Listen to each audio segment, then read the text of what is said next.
All right, I'm here today with Laauli Faamausili, Bishop Laauli Faamausili, right? Yep, correct. Nice. Now, I assume you have a Polynesian background. Is that Yes, Kurt. It is Samoan. Yes, I am Samoan. nice? And were you born there, or? Yeah, I was born on the islands and in Samoa, and our family moved over to the mainland when I was about 6 or 7. So don't Nice. remember too much, but I was born as basically raised on the mainland. Southern California is where I'm from. Oh, awesome. And do you have you been back? I have not. I have not. My Oh, siblings and my parents have been back, but I have not yet.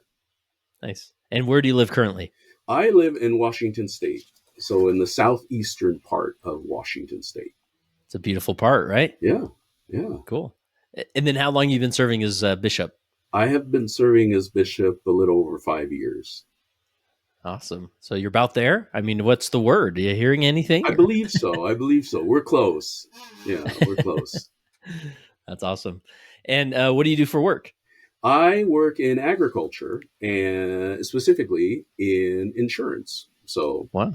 yeah, federal crop insurance is what it's called. Yeah, Yeah, I know for my father-in-law that sometimes there's a frost or weather turns upside down, and it's nice to have those insurance policies in place so that they absolutely. don't literally lose the farm, right? Absolutely. Yep. Nice, nice. Now, is there anything a unique story about when you were called as bishop? Not really, Kurt. I mean, I'm trying to remember back. Other than as we spoke before, a lot of resources were available, or at least I was looking at trying to focus on some resources available to me in regards to the calling. And one of those resources was your podcast, Oh, and cool. so and then of course some counsel and some advice from other former bishops and current bishops, and so that was very helpful for me. And Nice, so, but yeah, nice. nothing really significant. Okay, so you're just called in and extended the call, and you've been doing it for a few years now, right? Yeah, yeah. That's great. And how would you describe just sort of the demographics or how the geographics of your ward? Anything that just to put your ward into context? Sure. And you had mentioned agriculture. Um, I don't know if you're familiar with Tri-Cities, is what it's called. So there's 3 cities here in southeastern Washington called Tri-Cities, and the 3 cities are Pasco, Richland, and Kennewick. Hmm. And I live in Kennewick, and there are actually, when we look at the numbers, there's about 10% uh, that are members of the church here in the area. And so it's approximately 300,000 people. And so Hmm. about 10% of those are members of the church. So there's a good amount of membership here. Of course, we have a temple here close by as well, Columbia River Temple. And so, yeah, for as far as demographics, for our ward in particular, or just the area? Yeah, I'm just sort of so we understand what type of ward that you're leading. Yeah. So we have, uh, so it's a young ward. We have some older folks too, but it's primarily a young ward. Most of our, we have a good sized primary, good sized youth program. We have about 85 youth total, and Oh, that's so great. it's good sized youth, good sized primary, and then we have a lot of good older folks too that help us and balance us out there. So Hmm. yeah, Cool. What do you remember from the early years of being a bishop? Like just sort of wandering into this calling. I mean, were there some certain things you tried, or sort of a vision you had early on, or what do you remember? sure. It's kind of funny, Kurt. I hesitate to share this experience. However, um, I was talking to my daughter, and she had asked me, "So, what do you think when you were first called? When I was first called?" She said, "What do you think?" I go, "I was born for this," and it was kind of an off the cuff comment. Uh At the huh. same time, I was pretty sure of myself in that regard. Not arrogant, but just confident that the Yeah. Lord had confidence in me, and I had confidence in my skills and talents and abilities, and I was ready for it. And so it's kind of funny. So she goes over to a friend's house, and they're talking and everything, and her dad had asked Kiana. Kiana's my daughter. Um, how I was doing and whatnot. He says, "Oh yeah," he said he was born for it. And I was like, "Oh." Anyway, Yeah. it kind of got, so they're Yeah. friends of ours, and it kind of Uh-huh. got to them as well. And I was like, "Well, that's all right. That's all right. We'll take it." And Yeah. so yeah, no, for me, I felt I was ready at the time, and I was well prepared. Of course, with all our experiences throughout church. So I was born and raised in the church. My mom was a convert, and so that was helpful in that regard. But Yeah. yeah, but having been raised in the church, I had many opportunities to serve in leadership callings that really have helped me prepared me for, I believe, this current calling that I'm in as a bishop. So Yeah. I really appreciate that feeling, that sort of that confidence. I think it's almost like the cultural norm. We have to pretend like we're not confident about it, or that or these weak servants that and yeah, sometimes you get callings that's above your head, and you think, I don't know how I'm going to do this without the Lord's help. But I also kind of want to.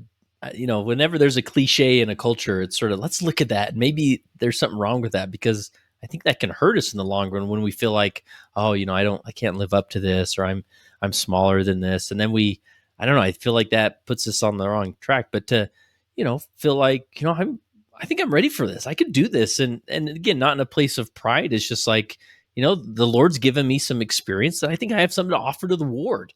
And it's okay to say that and I walk in there agree. with confidence, knowing that, you're still going to rely on the Lord. You're still Yeah, going to absolutely. pray and do those things, but it's okay to say, all right, let's jump in. Let's do this. Cause that confidence is contagious. I agree Yeah. wholeheartedly. Awesome. So anything else as far as just over the last 5 years, any specific event or that's been, that's maybe shook that confidence a little bit, or anything come to mind like that? The interesting thing for me, Kurt, just throughout these years, it seems like whether it's my experience or my thought process or walking with the Savior and walking with this ward, these individuals and these families, it just continues to evolve.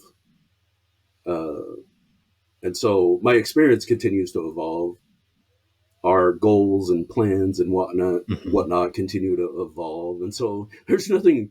And so it's mostly when I think about the gospel, I think about the restoration. And in a sense, I am being restored Hmm. in these facets, in these areas, during these times, during these experiences. And so it's just a continuous evolution for me, in at least in my thought process. And so, Yeah.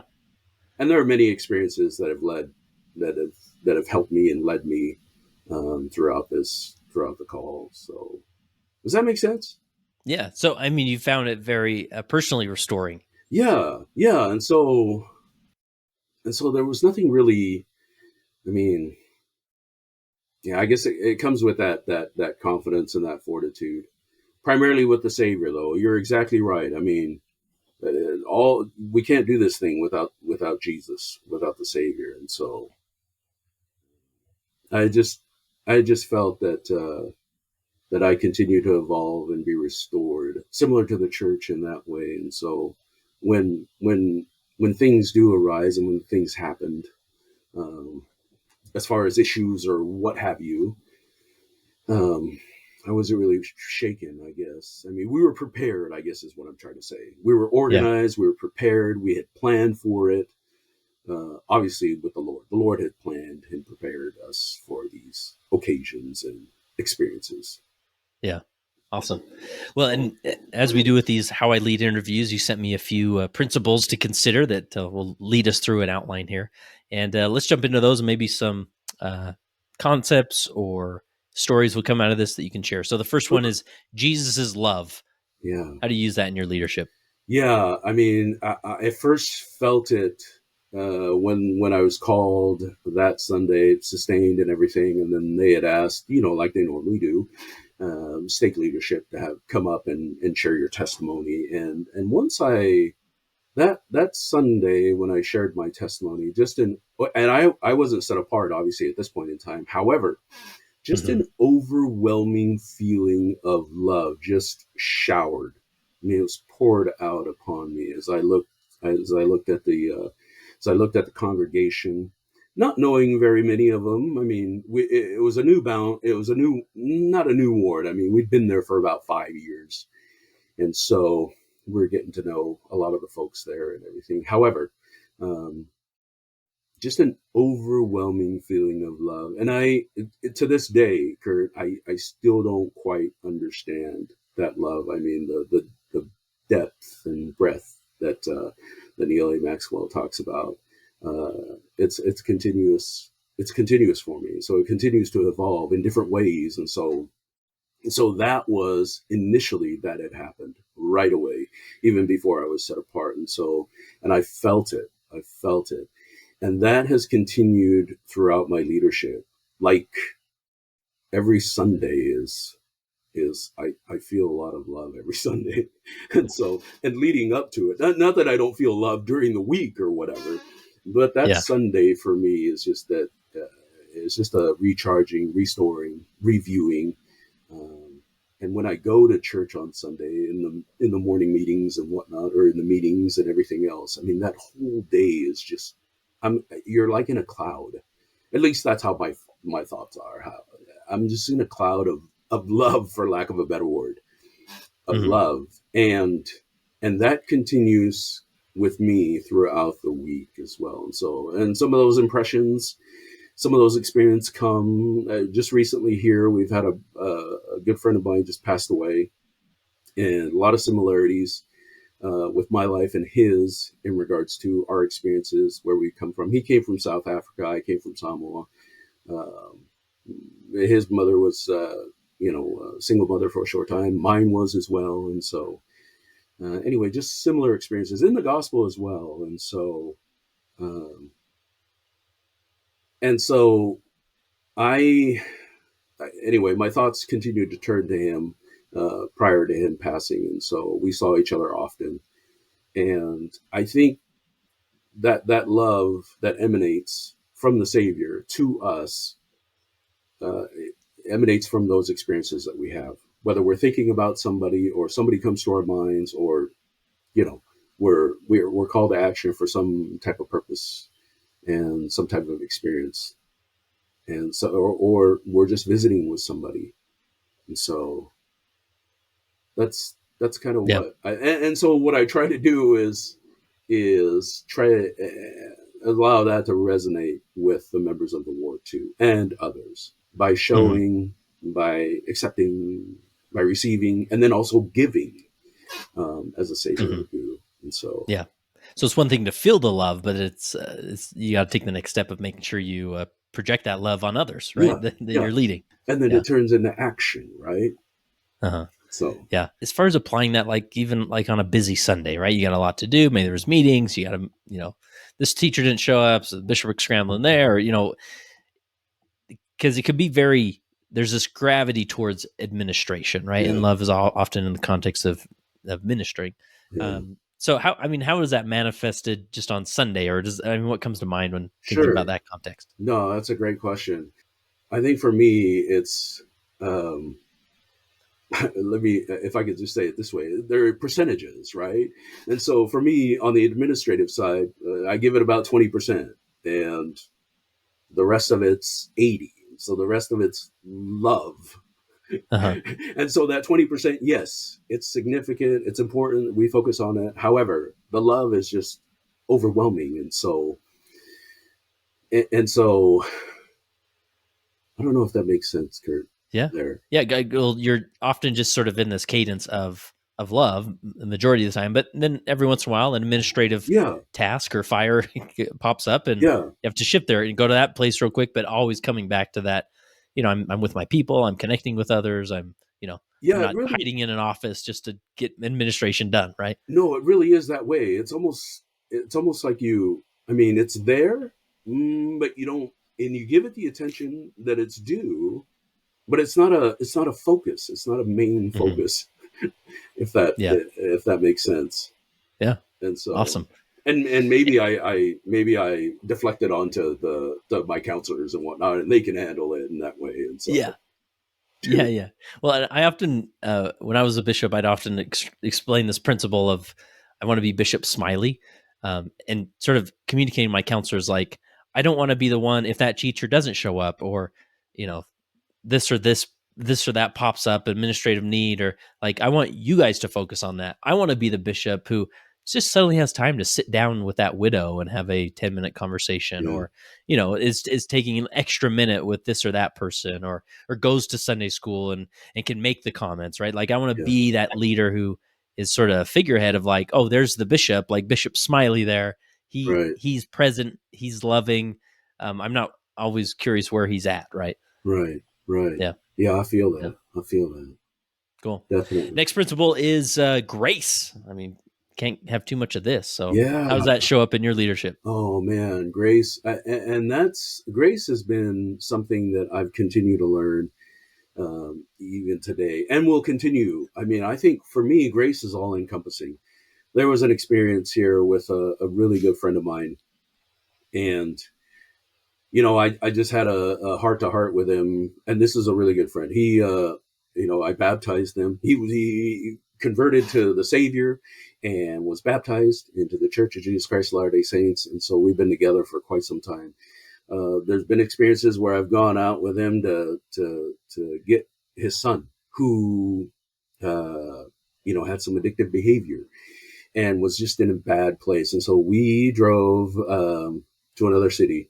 It was probably about 3 hours away. It was Christmas Eve, Kurt, and my wife, heaven bless her, I mean, huge heart. She was just like, "Go, he needs help," and so just go. And so we went and picked up his son. Anyway, he's very close to me, and so I just had to have a heart to heart with him here a few years back, and said, "Listen, I'm not going to be there for you. I can't all the time, right? I mean, I want to, but I'm going to let you down. And I don't want to let you down, but I am going to let you down at times. And I may not be there for you during those times. And so in those times, if you would just extend that grace to me, allow that grace for me to have. And likewise, I will allow that grace for you as well. I will give Mm, you that grace as well." And so that just, from then on, grace has just brought a whole new meaning to my ministry and to me personally. And so just to allow others grace and to really hone in on the Savior. And you know what, Kurt? I mean, yeah, I mean, there's books about it. You can study about it and everything else. For me, it's just all encompassing, and it focuses on the Savior. And yeah. you can name your child Grace and focus on that as well, like faith and hope, right? I mean, those principles of the gospel, or those things that turn us and connect us to the Savior, right? And so, Yeah. yeah, Well, and I love that concept in the context of a leadership relationship. You're like inviting grace into that relationship, and you're naming it, you're modeling it, you're asking for it. Where yeah, I remember one instance as a bishop where I was talking with a gay individual in my office, and I just basically said, "Hey, I'm going to say some things. There's probably more I need to learn with this topic, but I'm going to say some things. But you have to promise me you'll give me another chance if I say something silly, yeah, right? Or and as a leader, like to stand in front of your people, your ward council, or even one-to-one relationships, and say, I'm going to make mistakes, and I'll give you some grace, but I'm yeah, going to need it too, right? And that can totally, really strengthen, totally. and it really sets an expectation going forward. This is how this relationship's going to work, and that can be really healthy because you'll get. I always say there's about 15% of the organization that just doesn't like you as the leader, Yeah, and there's not much you can do there. But you can speak to them, say, "Hey, just give me some grace. I yeah, know you're not going to love everything I do, but I need some grace." yeah. No, Uh, I feel that wholeheartedly. And it's not gratuitous or anything. It's just, I mean, like the love, for me, it's really hard to define and pinpoint. You can't put it in a box, yeah, because you can't put Jesus in a box. And Jesus is grace, right? Jesus is love. And so what I try to think about is my experiences and what I'm doing throughout the day, and focusing on that grace, and focusing on the Savior, and focusing on that love. So, like I said, it's all encompassing, right? In Hmm. everything that we do. And so that's been one of the highlights for me, and hopefully one of the highlights for our people too, and for our leaders too. To especially for the young people. Oh man, when I was able to connect with grace in that way, and then allow our young people to feel grace, and to have some type of understanding, what try to process grace, that's gold for them, especially when they know, you know what, nobody's perfect, we're all trying as best as we can. So yeah, allow me that grace, and then allow Yeah. yourself that grace, right? So yeah, for the young people, for the youth, they can feel, you know what, I need some grace too, myself. I need to turn to the Savior and have that grace myself as well. So Yeah. Awesome. All right. Tell me about the Elias principle. yeah, the Elias principle is something that's been on my mind for a couple of years now, just in focusing on John the Baptist and being a forerunner, preparing the way, and of course, studying in the New Testament here this year, even more so, has highlighted that for me. And so it just it came to me. I had was just interviewing with our young women's president, and we were talking about. I had asked her, "Hey, how were anything significant from your studies this week that you wanted to share?" And so she shared about the Savior's baptism, and then the thought came to me about Elias, about John the Baptist preparing the way, a forerunner, and that we all have the opportunity to be an Elias. And so we got to talking, and I was thinking about just my own parenting style. I mean, most of the time we're like, oh, and I'm an awesome dad, or I'm an awesome mom for what I do. I love my kids, blah, blah, blah. But you're really not. I mean, if you think about it, using the Elias principle, you are preparing them for the Savior. You are Hmm. the forerunner, teaching them, guiding them, directing them. It's not about you. It's not about you. It's about them and preparing them, just like John did, right? Hmm. And just like the midwives that had prepared Moses, right? And put him in the basket and let him down the river. So there are many, I mean, like Sarah, like Rachel, like Rebecca, similar to Abraham and Isaac and Jacob, they were forerunners. They prepared the way.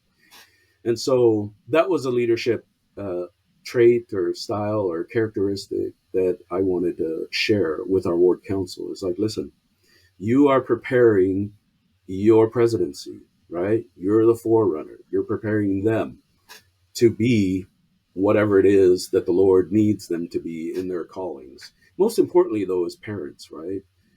You are preparing your children. You are the forerunner for your children, to prepare them to have that, to develop that, to identify that relationship with Jesus Christ, and to strengthen their relationship with Jesus Christ in that way. So I just really love that principle. It's not, obviously, um, from a spiritual side, from a scriptural side, it's I mean, I don't know if there's any concrete um, things that we can lean on in regards to that. So I just took it upon myself. You know what? I can be Elias too, and I can prepare the way, and I am the forerunner, and that's great. That's okay. I can do that for the Lord. It's not about me. And so that's kind of the principle that I've utilized and used in my own leadership, in my own ministry, and hopefully focus on that with our leaders too in the ward council. It's not Yeah. about you. It's not about you. It's Yeah. about the individuals. It's about your teachers. It's in primary. It's about the youth. You are the forerunner. You are preparing the way for them and their relationship with the Savior. So Yeah. That really keeps, like, from a leadership mindset, like, that feels really good, because there can be this feeling of like, oh, by the time I'm done with this calling, I want this to be, we're going to transform the ward, yeah, the community, do all these things, right? They're going to want to forge a statue of right. something, me or somebody, because of the leadership that was given at this time. But oftentimes, we're able to do things that maybe two bishops in the future can actually then can really make some progress, right? But that doesn't mean you didn't play a role or whatever it is. Yeah. And so I love that mindset of like, I'm an Elias, I'm a forerunner to, because that keeps you engaged, right? There's a Yeah. lot of work to do, but it takes the glory off of us and Yeah. puts it back to God, right? Yeah. And Yeah. understanding too, right? I mean, you have a part in this. So, yeah, you have to stay the course. You have to strengthen your relationship with the Savior too, as well, and walk with Him and be with Him and spend time with Him in the Hmm. temple and everything else. And that will continue to help. And that's, that's what's helped me continue that evolution in love and grace and utilizing that Elias principle for me anyway. And Yeah. so that's been super helpful for me. Love it. What about, obviously there's more of an emphasis and focus for a bishop on the youth of the ward, and obviously, so you have a good, healthy group of youth there. What does that look like for you and your bishopric? Yeah, I mean that's it's kind of funny. I was just kind of reading through some other guests that you had, and it's similar too. I had the feeling years ago that what, the adults are good. There was one principal, and I can't recall who it is. I apologize. He said, the adults are good. They can, they've done what they needed to do. They're focused. They're good. Our focus is going to be on the youth, and so yeah, man, everything that we do, we want to be close to them. We want to be with them. And I was talking to a friend of mine just last night. He's just got called to the stake young men's, and he was like, "Hey, what are some things that we need to be aware of too on the stake level and everything?" And I'm like, "Listen, keep doing everything that you're doing. Have the activities, have the engagements, have the ministering and everything else. Those are all good things." And similar too, but we have obviously, like most other wards and everything, bishops' youth discussion. So anytime that we're able to be with the kids, man, we'll take every opportunity. Now, granted, we don't want to have a meeting for the sake of having a meeting. However, the kids will come. I mean, they want to be active. They want to be engaged. They'll come. It doesn't matter. I mean, even if there's just food there or whatever, anytime they have the opportunity to gather together, they will go. They will come. And so we just try to encapsulate that and try to gather as much as we can. Obviously focusing on the family and making sure there's no time that's compromised there from them as well. But yeah, as far as the youth, man, we just, every time we can be with them, we want to be with them. And so whether that's activities, whether that's meetings, whether that's BYDs, Bishop Youth discussions, whether that's at their ball games or their plays or their concerts, what have you. So we, as a bishopric, and as even as adult leaders, I mean, in our ward council too, that's one of the main focuses for us, even though we have some of these other responsibilities in our other organizations. So yeah. And then along that same vein, what does your relationship with your Elders Quorum President Relief Society look like? How do you empower and enable them to lead the adults? Sure. Yeah, no. And that's we're just a few years removed from that, right? In Yeah. regards to having them move that focus towards them. And so, man, it's all invitations and encouragement, right? For our Uh-huh. for our Elders Quorum and the Relief Society, and support. I mean, we love them. They're awesome. And yeah, we need them to take the reins and really to take the reins, take the bull by the horns, and just run that organization, run Hmm. and help and assist and support and love and build and strengthen these families.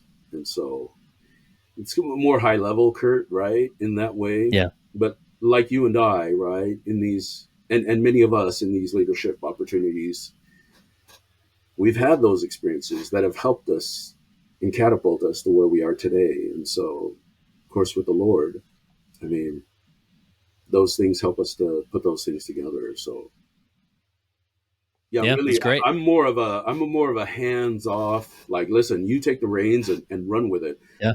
Good. Think outside the box. You know what you're thinking about. If you got a program or whatever, or if you got thoughts, if you got activities, man, let's do it, type of thing. Yeah. So And then I always love to ask about just technology or apps you use or systems you have in place, whether they're just an old school system of how you do things or an actual written down system. Anything come to mind when as far as getting work done as a bishop or as a bishopric member? Yeah, yeah, no, that's a great question. I in my business, in my work life, I'm all paperless, and so I don't like paper that Yeah. well, and so I don't use much. In fact, I mean, the other members of the bishopric, they'll have computers and stuff like that, but they like the paper, and so I don't necessarily like the paper too well. I like the technology. I mean, we have in work we have drone technology and everything else, so it's pretty forward thinking. Not Yeah. that the bishopric and other members don't or whatever. Sometimes they just like to feel and touch and Yeah. wrap their arms around it. And Uh-huh. so no, I mean everything that we can as far as I mean even the church, right? Moving to LCR, and the systems that they put in place for that. I mean, we try to as best as we can move the needle towards those types of opportunities as well as far as technology. And Mhm. then and when you think of technology too, you think of the kids. I mean, they're not don't give them a piece of paper. No, send them a text, or not send them a text, but I mean, Yeah. lead them to or send their parents a text or whatever. We have these group me's. So we just in our preschool, we use a group me app. We should use the circles app. However, I mean, that's I coming think around. most of the church should use it. And unfortunately we don't. And Right, right. they're welcome to come on the podcast and I will promote them and we can do trainings or whatever. But yeah, it doesn't seem to be widely used. But Yeah, yeah. anything else, principle, concept, story that we need to make sure we include before we wrap up? Or what do you think? I just appreciate the opportunity to be able to sit down with you. I mean, listen, you're doing a great work, Kurt. I've been thinking about you, and you can cut this out or whatever. But I just want to, not give you an attaboy or whatever, but just let you know that you're a wonderful resource for us as leaders. And I've listened through some of Well, those things. I'm a what is it, a core member? Yeah, I should know yeah. what that thing is, right? But why I say that is this is a great resource, Kurt. Listen, I Well, thanks. appreciate. No, it really Well, is. well we're definitely going to leave that in. I mean, I've got an ego like the next guy that needs to be stroked every once in a while. Yeah, So, do it, man. Do it. No, it's super helpful. Like yeah. Sherry, most of our organizations, I mean, they're always looking for ways to better themselves and to learn and to grow in their different callings, and not only Nice. in church but also in life. And so, no, man, this is awesome. I appreciate Cool. you. Well, that means a lot and keeps us going. And yeah, well, maybe we'll include that sort of in this episode as far as information on how to become a core leader, because there are hundreds of hours of content that Yeah, leaders can dive into, right? I mean, yeah, it's totally. great to listen to the weekly or biweekly episode and whatnot, but man, there's so much. If you want to deep dive into, Yeah, faith crises or helping individuals overcome pornography, I mean, there's so I much there, agree. and I need to keep. I'm always trying to figure out ways. How do we get this in front of people more, and make it available because it's such helpful information. So I appreciate you No, uh, jumping in and helping us out that way. So, no, you're awesome. well, last question I have for you, Laauli. I think I keep avoiding saying your name just because I'm going to trip over it. But Laauli, Bishop Faamausili. Hmm. Last question I have for you: as you reflect on your time as a leader, how has being a leader helped you become a better follower of Jesus Christ? Yeah, I mean, it has allowed me to develop, to identify the Savior in my life much, much more than I believe I would have without this calling. And so it's opened my eyes to many avenues of how the Savior can touch us, can heal us, can be with us. And so I one of the things that I do hope as I am released, that I can take what I've learned and utilize that in every other calling that I will have, right? And so in the church and in my community and everything else. And so that has really strengthened my relationship and developed my relationship and strengthened my relationship with Jesus. And the temple has been a huge part of that. And so um, that's really what that's really has helped me kind of focus on my leadership in that way. It's because of the Savior. It's like Elder Corbridge said, he's the way, he's the only way. There is no other way but the Savior.